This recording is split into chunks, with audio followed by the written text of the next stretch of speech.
Hi, welcome back to Iris After Hours. Here we are with our papa. We are really your papa.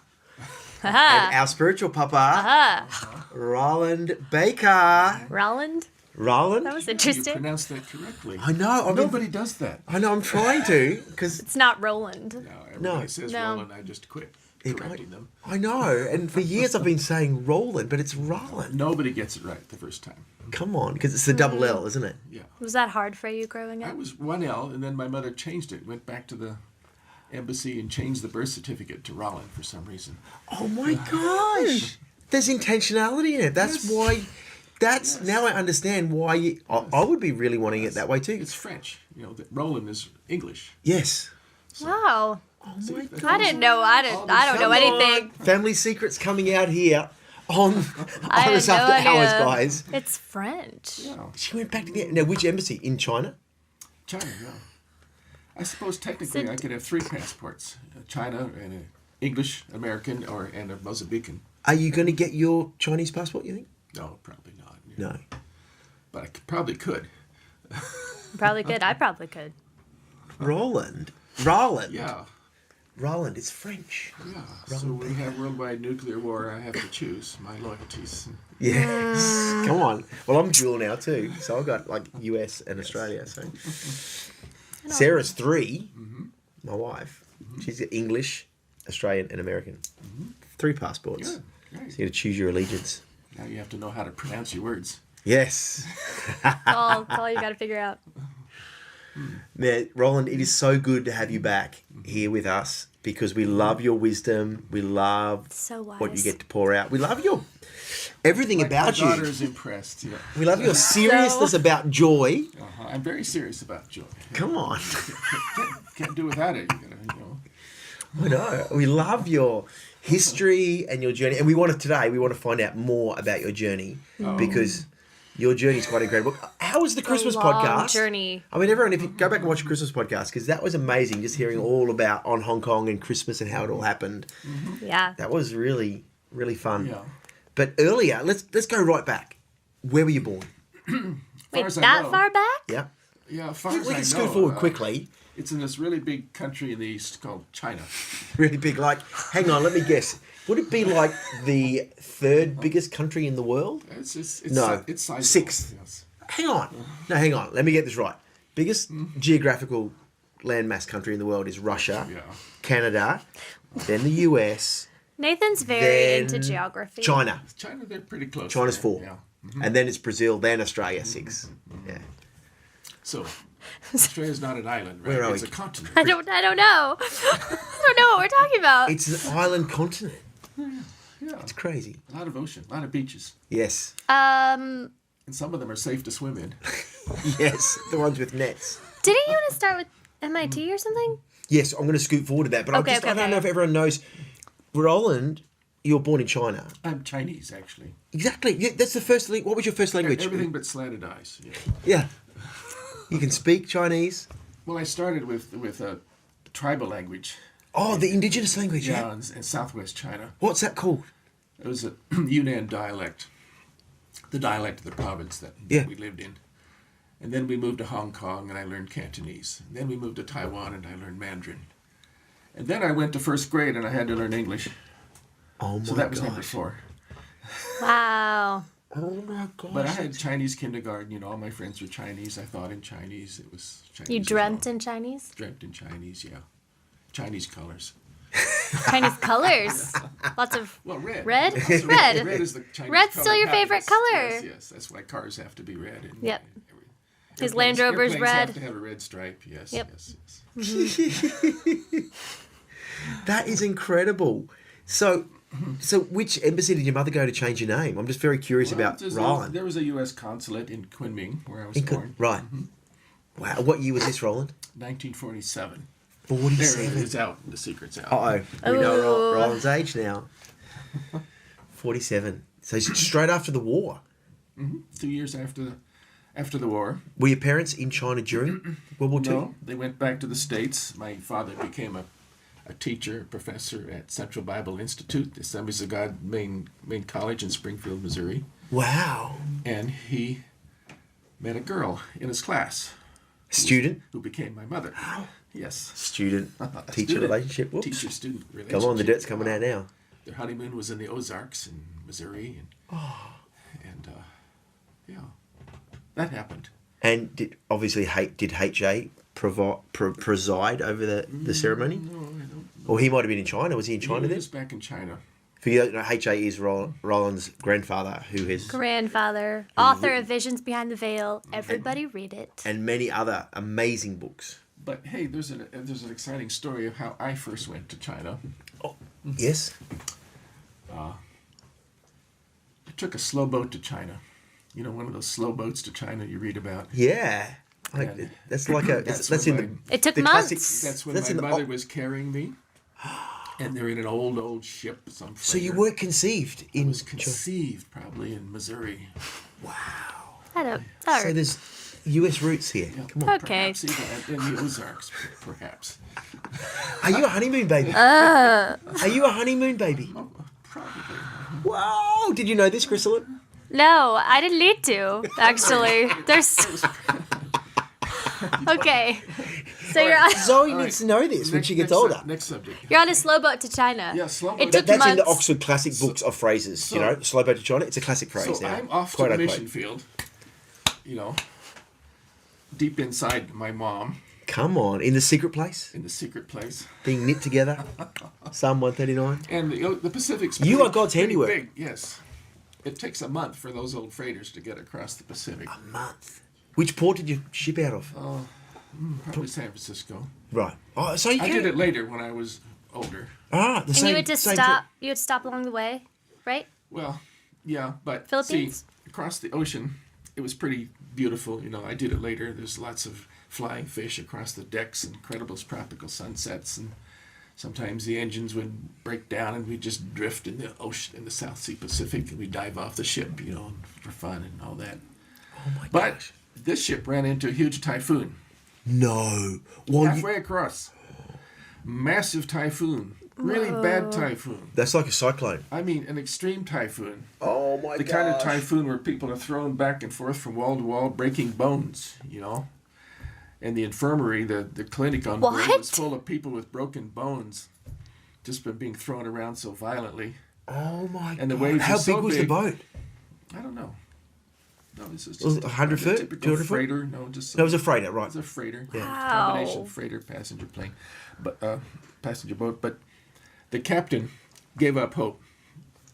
Oh my God. Captain told my parents, "I don't think we're going to make it. I think we're going down." So this is my first mission trip. You know. In utero. Yes. Oh my God. This is when your Did parents you know were. this? Is when your parents were moving to China Yeah. to be missionaries. Well, they'd already been in China. They were Your both born in grandparents. China. They came back to the States because of World War II. Yes. Yes. Okay, when We're they're going back. to China, Yeah. but it's my first trip to China. You know.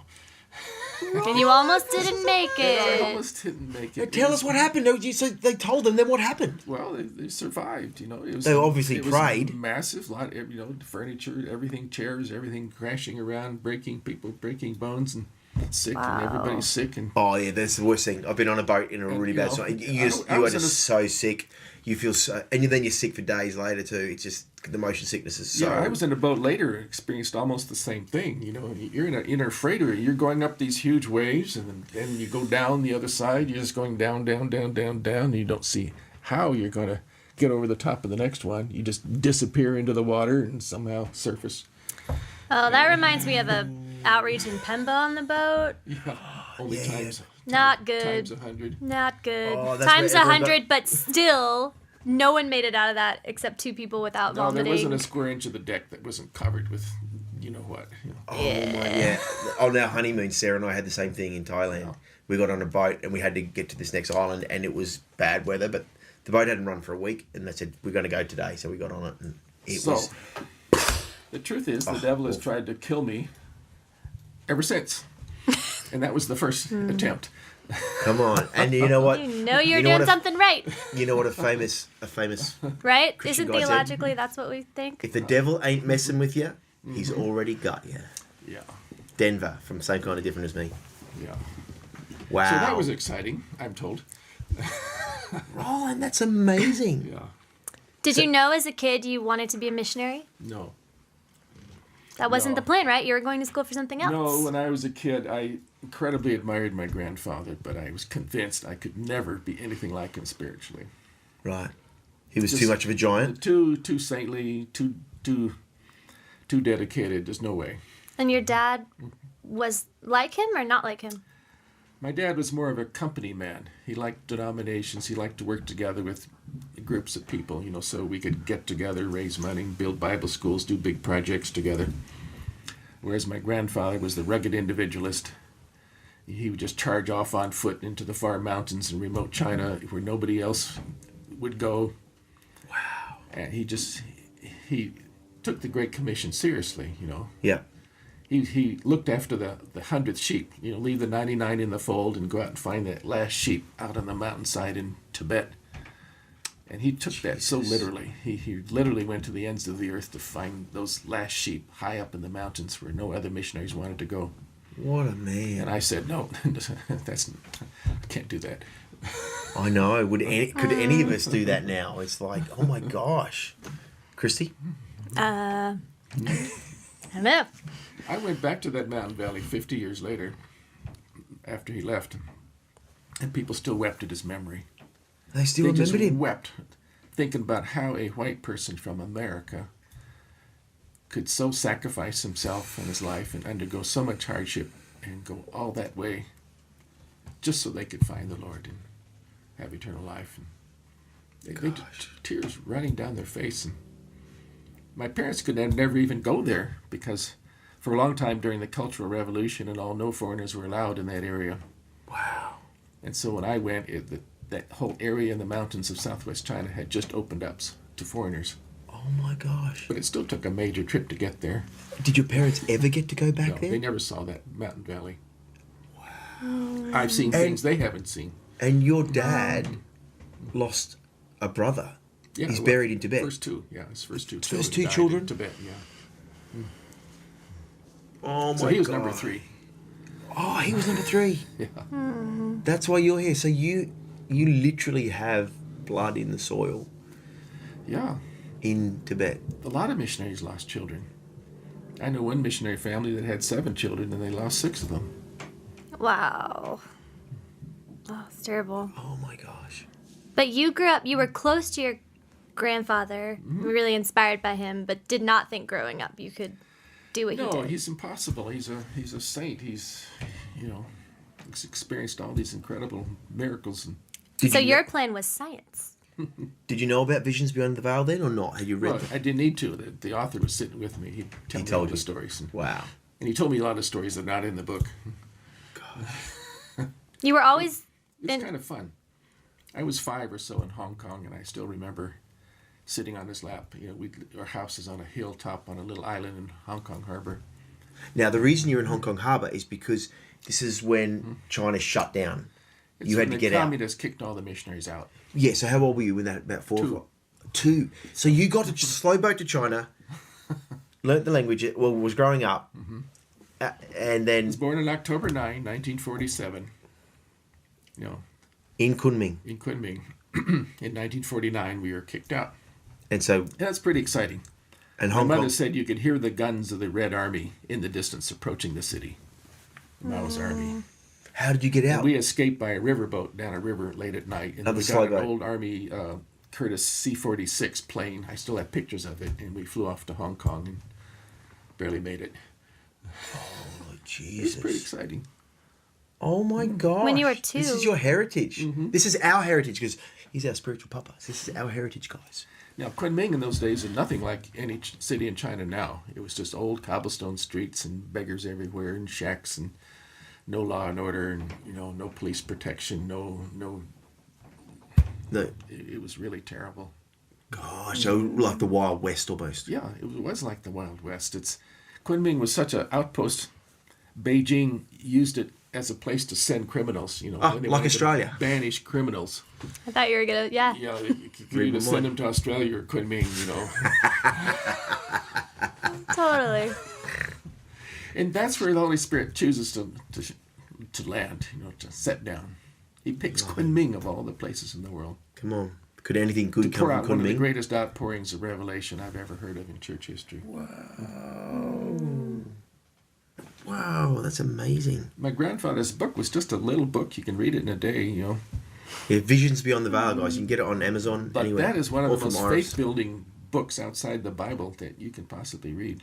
It is. It's great. It fully It's not inspired a me. big book of theology. It's not a series of books. It's not a huge course. It's a testimonial, really, not isn't a, it? It's not a discipleship course. It's just a little book. But wow.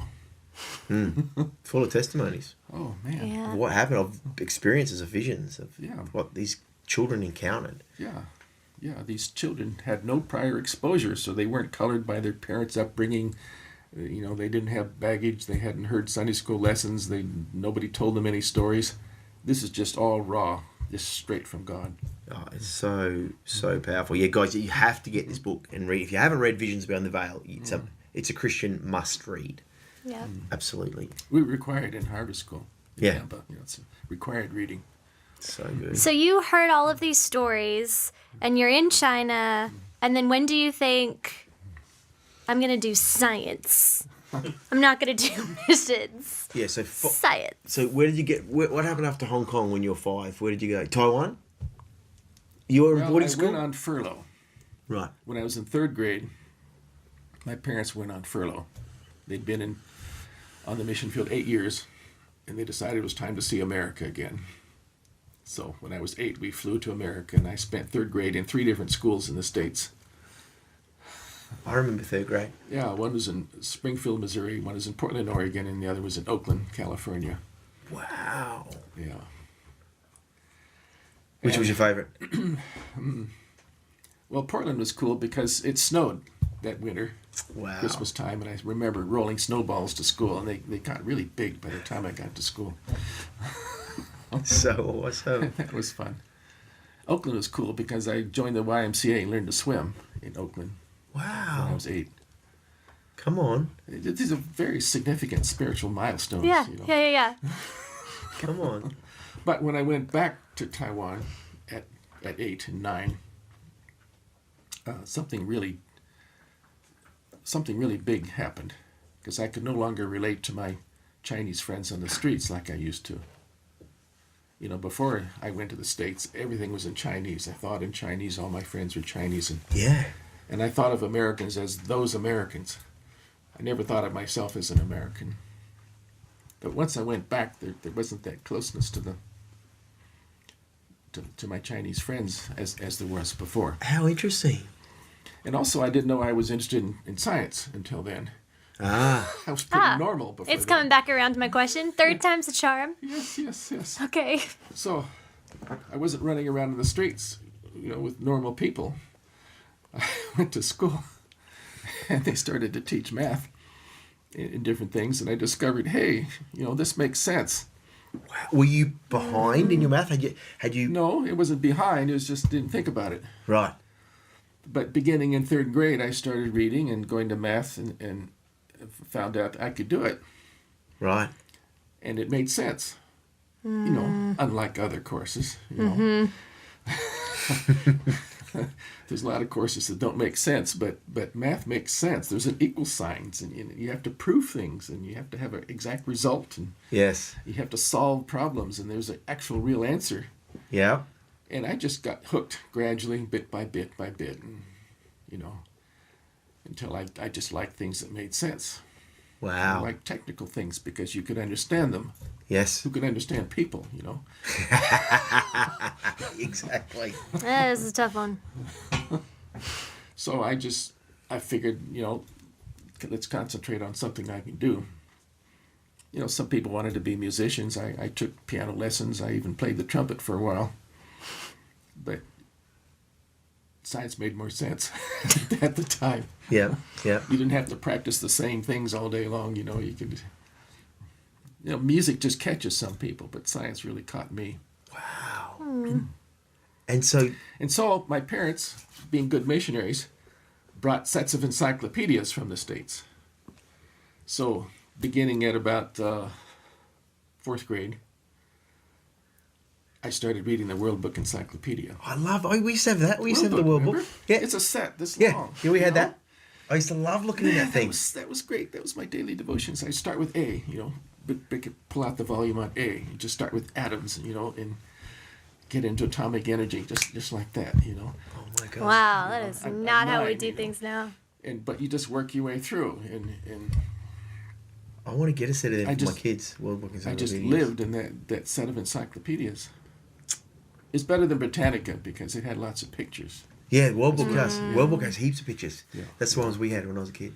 If you wanted to know even more, you had to go to Britannica, but there's no pictures, so you had to be serious. Yeah, how Too boring. serious.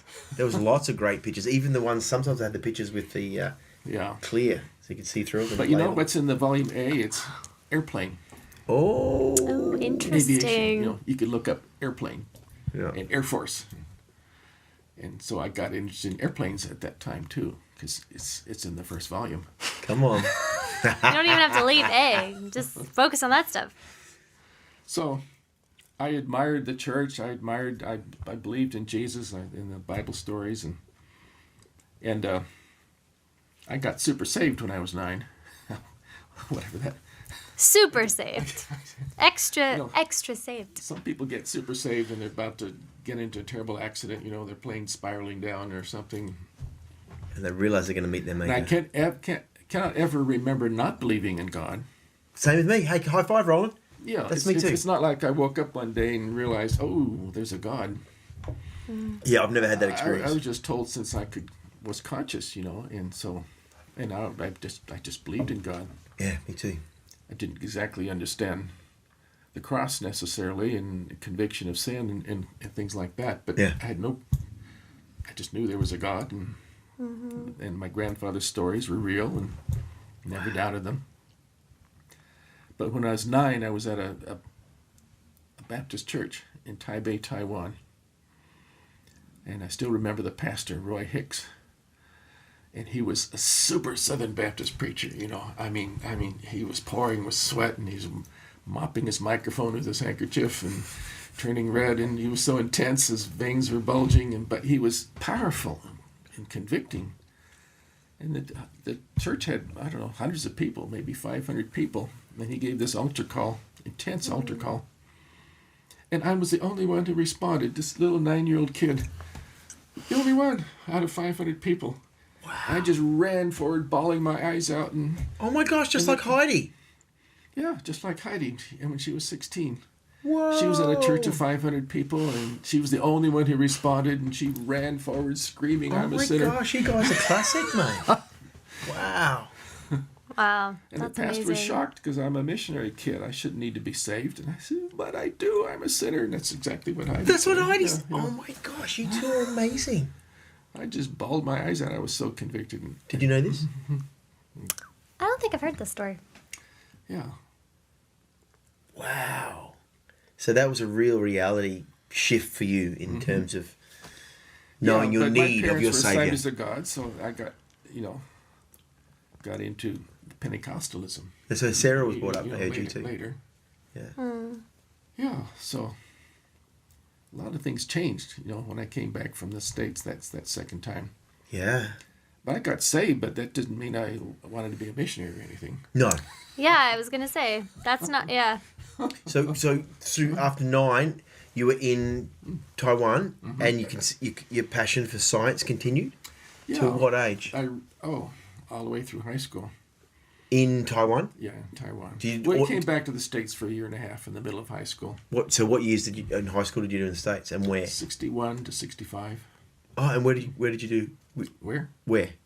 In America. In America, we were in Santa Cruz, California. Oh, Santa Cruz, beautiful. And Gosh. there's a suburb, a town nearby called SoCal where they had the high school. So I went to SoCal High School, and it was the school's first year. It had just been built. Oh, brand So new. everything was modern and everything was great. And the fantastic thing about it was its science and electronic labs and chemistry labs. All state of the art. Oh, wow. This school had brand new chemistry and physics and electronics labs. Wow. And so right away I started building test equipment for electronics lab, getting Heath kits and soldering all these oscilloscopes and things for the school. And well, even before then, I have no idea what you just said, but that's exciting stuff. Chris. even before then I was deep in electronics and I built my own radios. Oh, did you? Yeah, yeah. I could build a Wow. whole Know what that means. 5-band superhet shortwave radio just from memory. Didn't even need a schematic. Just go down to my Junk gosh. Street, get a chassis, drill holes, sockets, buy all the little parts, variable capacitors, coils, everything, and just wire it all up, basically from memory, and stretch a big half dipole over the roof and tune in Radio Peking under my blankets at night in boarding school when the house mother didn't know what I was doing. Oh my gosh! So that was a I had shortwave. 11 Because radios at shortwave one radio. point in my dorm room. I went to boarding school in 7th grade, and for the rest of high school, except for the States. And at one point, I think we counted, my roommate and I, 11 radios in our room that we'd built. Oh my gosh! Wow. Did you know about shortwave radio, Christy? In the old cassette players, you'd have the radio thing, right? And then your top would there be AM or MW, AM and FM. AM and FM. Yeah. Sure. Yeah. Those like days, still on your car radio now. Yes. You had a lot of Yes, I know. shortwave bands. And then you all shortwave, SW1, SW2, SW3, and I'd get it at those night, are and you could listen to countries all around the world on shortwave. You It's know more 80 about it than meter, me. 40 meter, 20 meter, 10 meter bands. Oh. And the shorter Wow, the guys. wavelength, the farther it could go, bounce off the ionosphere, and work its way around the world. You see, I didn't know none of that. Wow, that's what it means. Oh my gosh, bouncing off the ionosphere. You don't have satellites in those days, so you need an ionosphere. And shortwave waves hit the ionosphere, and they come back to the ground much farther than normal. So that's why you can pick up things a long way away. Yeah, so with the right wavelength, it can just keep going around the world. Oh my god. I have We never nothing thought of to contribute to this. satellites and GPS and satellite internet and all of that. So is a shortwave radio simpler to make than an AM or an FM radio? No, it's just a different. It's just different. Yeah. The length of the Yeah. wave is different. Yeah, use coils and capacitors of a different size for a particular wavelength. Oh, okay. They cause the wavelength. Okay. Because I used to, as a kid, we used to get on. We can hear China, all Science different languages. podcast. Because we never had SBS or any of that when we were a kid. All those different languages stuff. It was like, so you tune in, you could hear these foreign languages, and you're going, "Well, are we listening to Russia? Are we listening to China? Are we listening to?" Oh yeah, like, that's so the way it exciting. was. And even recently, when they had our Cessna in Africa, I had an HF radio there. And that radio, it was amazing. You could basically radio anybody in the world Oh my gosh, from the plane. that's amazing.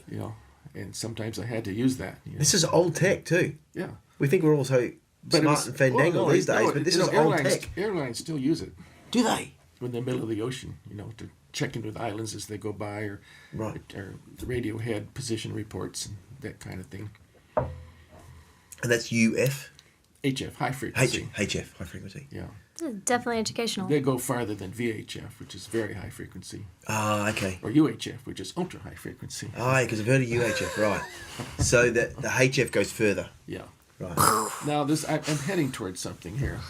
Yeah, so tell us. We're So, not just talking about science for no reason. no, but you had this passion, you Santa Cruz and you high school, you were helping them out. I mean, the teachers must have recognised you had a gift. Oh yeah, but I was so interested in my science courses that I just had to do extra credit. Yeah. I didn't just do enough to get an A. That was no fun. No. You had to do as much extra credit just because you're so interested in the subject. Yeah, your teachers must have And loved I you. used Did to they love rack you? up so much extra credit they didn't know what grade to give me. So, Dream student. What did you? What I mean, what I did your hated teachers English. think? I hated history. I hated all those. Did you? Yeah. But science, man, I just couldn't get enough extra credit problems and all of that to work on.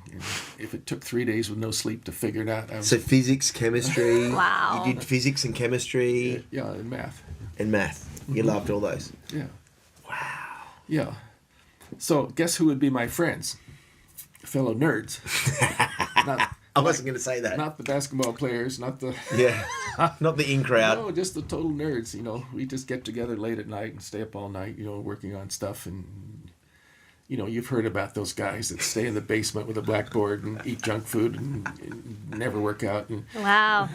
Thank God Yep. video games weren't around in those days. but that made me super isolated from regular normal people. Right, yeah, because you had this fascination with Yeah. this amazing world. So of they technology. did an aptitude kind of an exam to see what you would like to do. Who did what this? kind of career? Who did this aptitude? The boarding school Oh, okay, in Taiwan. in Taiwan, Right. Morrison Academy. So they examine your interest in, say, 10 different areas, and I scored less than social interest in anybody in the history of the school. You could have been in a lab coat by yourself. Oh, yes. Your whole life. With a few fellow nerds, that's all I needed. And lab assistants. Amazing. Clean up after you. So really, I had absolute. So that's just how different I got from my grandfather. But not completely. Actually, my grandfather was valedictorian of his college class, and Was he? and he brought to China his interest in photography.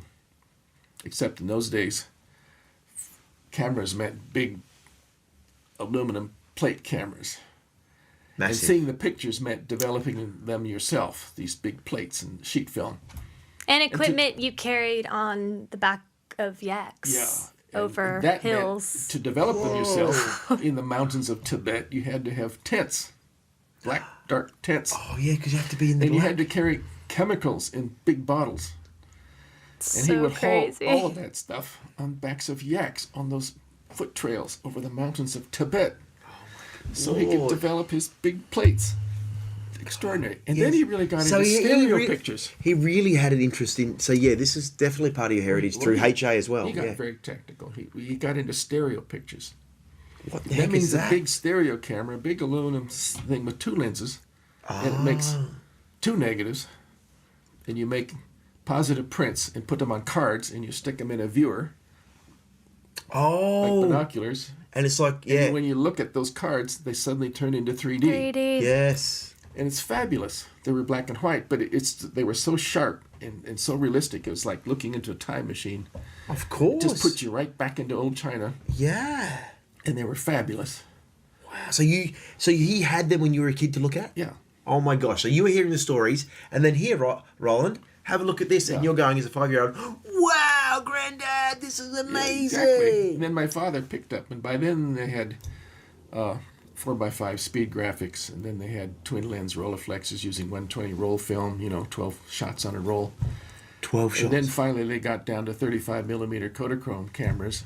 Yeah, which was before the digital But then he revolution started came. using the stereo realist camera.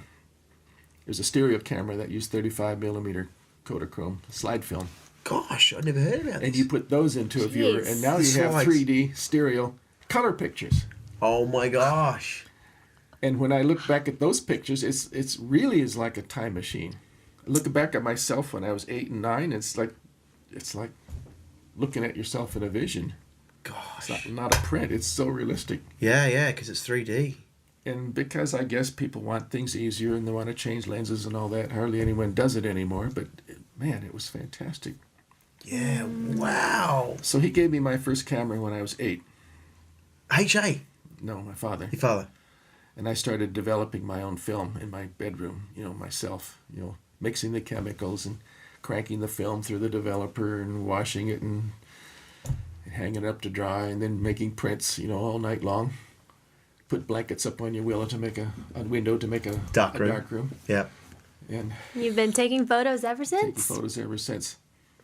So both my grandfather and father were technical in that respect. Yeah. I also drove them absolutely. crazy because I wanted to know how everything worked. And they probably didn't. Ooh, I can I'm picture always that. asking, how does a car engine work? How does radio work? How does a transmitter send out a radio wave? And they never knew any of those answers and drove me nuts.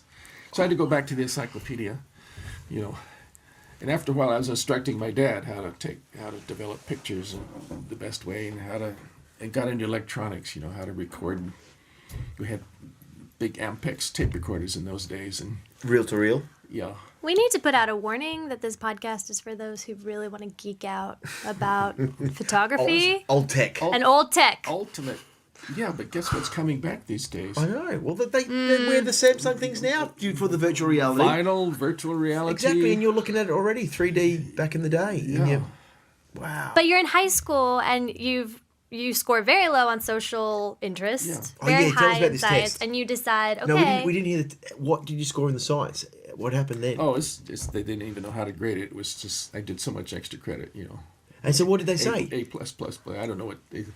They said we have to send you somewhere? Did they Yeah, suggest they said something? you need to go to math contest. You need to So you decide to somewhere in apply. the middle of high school, I decided to set a goal, which is to try to go to the best science school in the world, Which is? the California Institute of Technology. Is that I mean, there's great people from schools all over the world, but this is the most selective. It was, is that Caltech? yeah, here in Pasadena. No way. Richard Feynman, one of the top, quantum mechanics physicists in the world, who helped develop the atomic bomb and all of that. He was a physics instructor at Caltech. Wow. But I didn't really believe I'd actually make it. It was just over the top, But to even think you have a chance, to even have the nerve to apply, you had to have good grades. So even though I hated English and hated history and hated all those soft humanities, I had to get the grade. So I forced myself to study just enough to get a good grade. Right, to get the English. Oh, and to man, I hated those classes so bad. I couldn't wait to get out of those classes and go down to the chem lab. Oh my gosh, that's so funny. But I did rack up the grades. And so when I finally got to the States, I applied to Caltech. But they grade you on more than just grades. Yeah, how does it work? What's it? Well, they want to see if you can function in other ways too. So they give you like an audition, so they give you an audition almost. The You fact- can't be around people, so Yeah, well, sorry. things changed when I went to boarding school. Because in boarding school, you discovered two things. You discovered sports and you discovered girls. Yes, of course. And sports, basically changed everything. And I got into the teams. I played basketball and soccer and tennis and all that. You found the cool kids. And I got elected class office and that kind of thing, and became a party MC. Completely changed. Wow, very well-rounded. Come on, very So well at rounded. Caltech, you have to get interviewed. You don't just take a test, and they don't just check your grades. They interview you. Yeah, like an audition sort of thing. Yeah, so I got in. I actually got in. I was so shocked. I just completely shocked. And I didn't just get in. I got a 4-year scholarship. No. Totally paid. So free, because you didn't have any money anyway. 4 did you? years free at the... That's like crazy. Like people have to save from babies to get their college funds together, and you just get given it's a all whole free. degree at the best technical college in the world, Yeah. university. Yeah. Oh my gosh! And this is like the hand still of the remember Lord. I was at I got the letter out of the mailbox and opened it, and I said, life's made. I said, my whole life is just set. I'm just going to be a scientist now. Ooh. And everything, people thought I was the most self-confident person they'd ever met, and I had the next 15 years all planned out, what company I was going to get hired at when I got out. Because when you come out of Caltech, you don't get interviewed, you interview companies. Oh my gosh! Oh my You gosh! pick your company. That's Yeah. crazy. Wow. But all that's to say, But dun dun dun. that God had a totally different plan. Whoa! And I had to go through all of that to realize why and how, what the point is. Because until that point, science was everything, and Jesus was there, and you believed in him, Yep. and you knew you were going to go to heaven, but he was absolutely not your first love. Wow. Absolutely not what you got up in the morning, to think about. It wasn't what charged you up when you wake up, It was science. It was the next experiment, the next challenge, the next project, the next, whatever I was building or working on, the next book I would read, that's what your heart functioned on. Yeah. That's what you set your heart on. Yeah. So I actually got to the day before registration at Caltech, the night before. And the Holy Spirit got me. The Just- night before. The night before. Now you realize nobody in the history of Caltech had ever turned them down. And furthermore, there had never been a Christian that ever had gone to Caltech as a student. I was the Really? first Christian ever admitted to Caltech. Oh my goodness! And What year was this? And I became the first person to turn them down. Oh my goodness! I was up all night long. I Couldn't bet sleep. you were. I bet you were. I've been planning this thing for 10 years at least. And It was the absolute goal of my life. Oh my gosh. It was what I Roland. had set my heart on more than anything. Wow. I didn't care about anything else, Wow. especially people. And I got so hit that night, I began to picture myself 20 years down the road in a white coat in a lab with this equipment that did not love me. Yeah. Just inert equipment. And I thought of myself learning all about the universe and all about this world and all about reality, this flesh and blood reality. And I thought, like I had often thought, but just pushed the thoughts aside, this can't last. Doesn't love me. I can't keep it. Life is short. It doesn't last.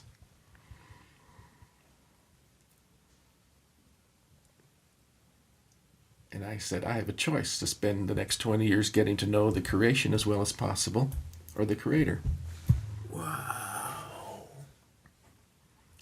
And all of a sudden I realized how off I was. And suddenly I realized the most important thing that there could possibly be is to know the Creator as well as possible. Wow. And so I showed up at Bible school the next day instead of Caltech. Oh my gosh. The next Roland. day? The very next day. Oh my gosh. Oh my god. Bible school was easier to get into then. The Bible school is effortless to get into it. But I promised myself that I would That's- study, I would put as much into getting to know God as I used to put into knowing science. Wow. That's my commitment to myself. Even the school wasn't nearly as demanding as Caltech, but I said I want to go for God like I went for science to the same degree. Wow. And so that one night, I realized what the point of life is. You know, the point of life, it's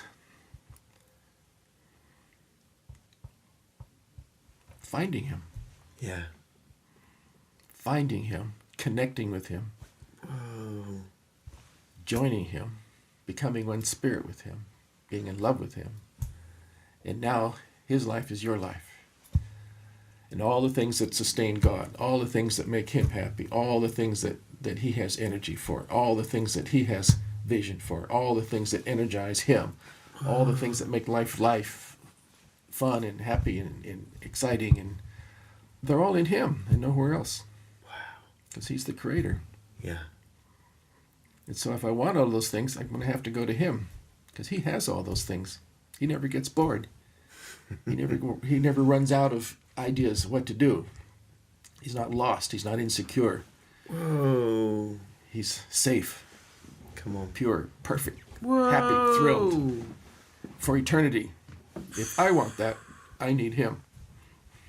Not just need Him, but I need to know Him as well as possible. Yeah. Get as close as possible. Join Him. Whoa. And so people ask about my lifelong dreams now, and what do you want to do with the rest of your life, and what are your Christian goals? And ultimately, I don't have any except to be Jesus' friend and companion forever. Wow. And guess what? He's a pretty good scientist. He's a the pretty good best. physicist. I was gonna say you're still a fan of academia. Yes, I love that's the subjects. Mm-hmm. So does Elisha. It seems to have leaked over, and I still keep up with magazines, to a certain degree. But the thing is, my heart is not set there. Yeah. That's the difference. Yeah. My heart isn't set on anything in this world. Because it won't. Yeah. It used to, but it won't anymore. Yeah. You just can't set your heart on anything in this world. It's not God. That's why. Yeah.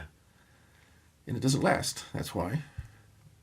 Life is like a vapor, the Bible says. It's just a vapor. It's a mist that comes in the morning and it's gone by afternoon. So true. And like a flower, it's here today and faded tomorrow. Why put all your heart and energy into something besides God? Wow. And it's not like that leaves you bored. He gives you stuff to do. He gives you things to do, but you don't have to try to set your heart on something that doesn't do it for you. Yeah. Your heart can only be in one place. It can't be in 2 or 3. It can't be divided. Wow, that's really powerful. You can't have your heart set on things above and also things on earth. You can't. You know, you can't. So true. And my grandfather prepared the way. See, none of that was lost. All of that understanding, that background I got from my grandfather, nothing was lost.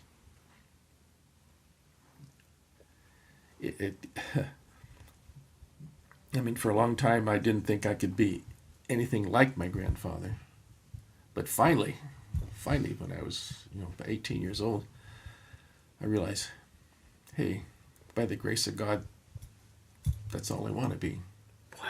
A man of God. But it took 18 years,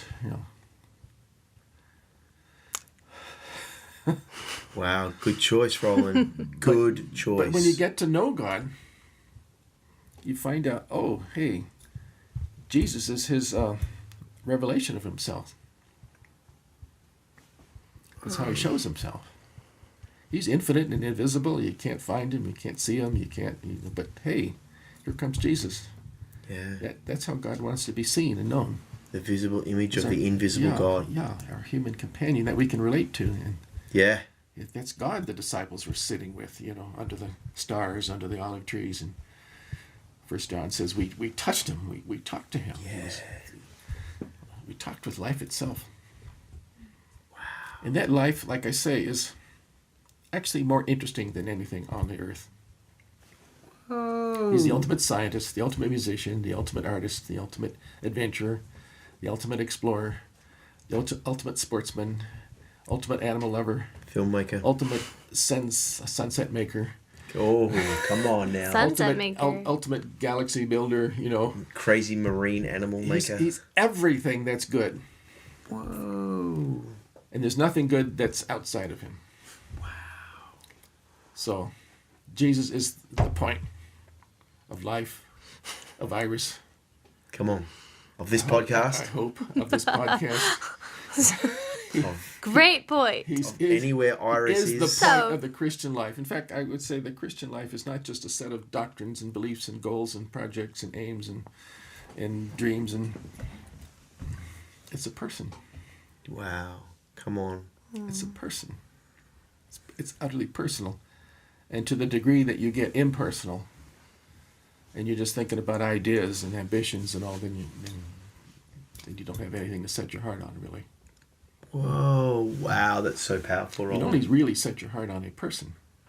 Because life is personal. It's about relationship. Whoa. But that was a long time ago. And I've been through all kinds of stuff between then and now. We're gonna do a whole series of podcasts. We have to stop here soon. That was amazing, though. We're gonna continue from this point, and get the rest of the journey for sure. But oh my gosh, it's been quite a journey. This foundation you've laid here is unbelievable. Yeah, so I went and spent a long time on that just to show the magnitude of the different perspectives we can have in life. So amazing. And your heart can't be in two places. That's so powerful. No, you can't. Oof. Even Jesus, he contrasted himself with money more than anything. You can't serve money and God. It's just make up your mind. Yeah. Good stuff. Yeah, our heart is so vulnerable and can't set your money on your ministry. You got to choose. It's got to be God or your ministry. Wow, that's a good word, Roland. Yeah, or even your family. Yeah. You can't set your heart both on God and your family. Somebody has to come first. Yeah. Wow. Roland, will you pray for us? It's a tough one. Will you pray for everyone listening around this? But loving your family is an extension. Yeah, well, right? Everything is in God that's good. Everything that's good about family is in Jesus. Yeah. You're not leaving your family. Yeah. But you're realizing that the real joy and peace and everything's good about a family is found in Jesus. Yeah, it's from him. Yeah. And as soon as you take your heart off of Jesus, family doesn't actually turn out that well. Yeah, and exactly. Really. And the origin of it all is lost. The genesis of it all is from him. So it's He holds it all together. Yeah, he's the all my eggs are in one basket. You know. Come Apples on. or eggs. I say that. Apples and Apples eggs. in the basket. Put my eggs in one basket. But, yeah, there's no plan B, it's not the best of many opportunities or possibilities. So good, Roland. Jesus said a lot of things that sounded hard to people who didn't know him well enough. But when you know him well enough, those things become the best things. Yeah, exactly. Everything changes. Exactly. Following him and having him with you all the time is invasive until you know him well enough. Yeah. And then you want him there all the time. Yeah. You can't do anything without him there. Yeah. Thank you, Roland. So when you have him, see, the kingdom is inside, Jesus said. And flesh and blood doesn't inherit the kingdom. Whoa. So true. Sadhu Sundar Singh, the great Indian mystic, he said the human heart is the very citadel and throne of God. And when he moves in, heaven begins. Whoa. And it's entirely independent of what's around you physically in this world. Yeah, exactly. You could be a prisoner in China or a great evangelist or whatever, but what you mean to God is what gives you joy. And you might not have a big ministry or be super gifted or anything, but what you mean to God is what scores. Wow. Or in particular, what you mean to God when you leave this earth Yeah. to go to the next world. That's real graduation. That's what we're preparing for. Come on. Wow. So profound. Papa Roland, thank you so much. Thank you for sharing that story. Yeah, we're going to continue this series, guys, for sure. There's Definitely series worthy. There's much more to come. We've got all the Bob Suva stories to come in the next podcast. There's a lot of stories. And I want to hear some It's of a those roller other... coaster. I want to hear the plane stories. Yeah, and the plane stories, and I want to hear the extra stories that aren't in Visions on the Veil that H.A. told you on the lap that you can remember that didn't make it to the book. So all of that is coming up. Roland, could you bless us with a prayer? Just pray for everyone who's been listening, because you've released such deep, simple truth. It's simple, that's for sure. Yeah, Jesus, I pray that the sheer simplicity of purity and devotion to you, the simplicity and purity of devotion to you would strike everybody who hears this podcast. Yes, God. We have focus, Lord. We know exactly what we want in life. We don't understand everything. We're a long ways from solving our issues and dealing with everything, but we know one thing: you are it. Come on. You are the only hope. You are what we want. We were what we desire, and we don't trust anything or anybody but you. Wow. You are the love of our lives. Yes. The source of everything good. The absolute dream of our souls. And all we want to do is know you better. Yes, God. Just know you better. And I pray that you will put incredible hunger on people listening to this for you. Just an extreme hunger for you, exceeding everything else. Wow. We will never get tired of you, never get bored with you. For all of eternity, we just want to keep knowing you better. Yes. And I pray that feeling of extreme desire for you would penetrate every heart and mind that's listening here right now. Yes, God. In your name I pray. Amen. Oh, amen. Amen. Amen. Final questions. Your favorite movie this year? This year. Come on. Oh, have there been any good movies this year? Come on! We just watched I thought The Post was Darkest good. Hour. Darkest Hour was great. Yeah. The Post. Yeah. Have you seen Black Okay, Panther? maybe not just this year. Last year's fine. Not real blockbusters, but they were good. Last year's fine. Last year was. Greatest Showman? Yeah, that was quite a show. I didn't know you could do that with a trapeze rope. Yeah, I know. Incredible. Come on. No, that was. While singing. Yeah, we know Jack is the showman of Hollywood now. Absolutely. Hugh Jackman? Hugh Jackman. All right, nothing's blowing you away. That's fine. Nothing's blowing me away. That's what Iris Media is for. Okay. Yeah, we're working on it. Where do you want to go to lunch? Chinese. It has to be Chinese. It's always got to be Chinese. to be Chinese. It's not even a question. Come Thai is on. good. Korean is good. You know, Japanese teriyaki is good. But the real stuff. Actually, if there was a Kunming restaurant around, I would Oh my gosh, I've got to find one for you. pick that out. We ate some good food in China. You have to realize there's many kinds of food in China. I bet. Most people are just used to the food court, Cantonese, greasy. Yeah. But Shanghai is very different. Beijing's very different. You know, Sichuan province burns your face off. remember I want Chengdu and Burns Tianjin, your just face everything's super hot. off. We got mouth sores. It was that hot for days. Yeah, she went with me to Sichuan province. You know, it's where entryway to Tibet, and all the food there is just blazing hot. Didn't know what I was eating. Everything is soupy red. You know, That's Like fire. Chili peppers. Yeah. Oh, I love it. Yeah, he would do well. I would love it. yeah. In northern China, it's more wheat. You don't have a lot of rice. You have wheat. dumplings and dumplings. mantos, bread things that you dip in Mongolian barbecue. Oh, yum. So China has a huge variety. Yeah, yeah. Well, on that note, we're going to go eat Chinese food. Let's go. Sorry if you're fasting.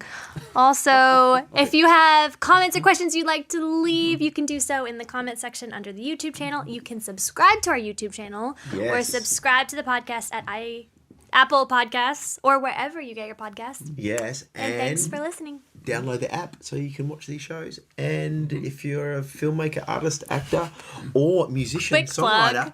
come and do our school in here in Hollywood this summer. Or if you're really cool to the mission field, It's we called are running- ILA FAM. We're running the mission school and the second tier hardcore mission school to go out on the field in Pemba in June. So we've got 3 amazing Iris Yes. schools coming up starting this June 2018. Details on irisglobal.org. Bye. Love you guys. This podcast is presented by Iris Global. For more information or to support the work of Iris Global, please visit us online at irisglobal.org. You can also text to give. Simply text the amount you'd like to donate to 530-338-3837.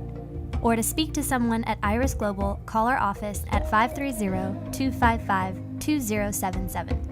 Iris Global is an international Christian mission and relief organisation with a focus on working amongst the poorest of the poor and those most in need. We hope this podcast has inspired your journey. Thanks for joining us for Iris After Hours.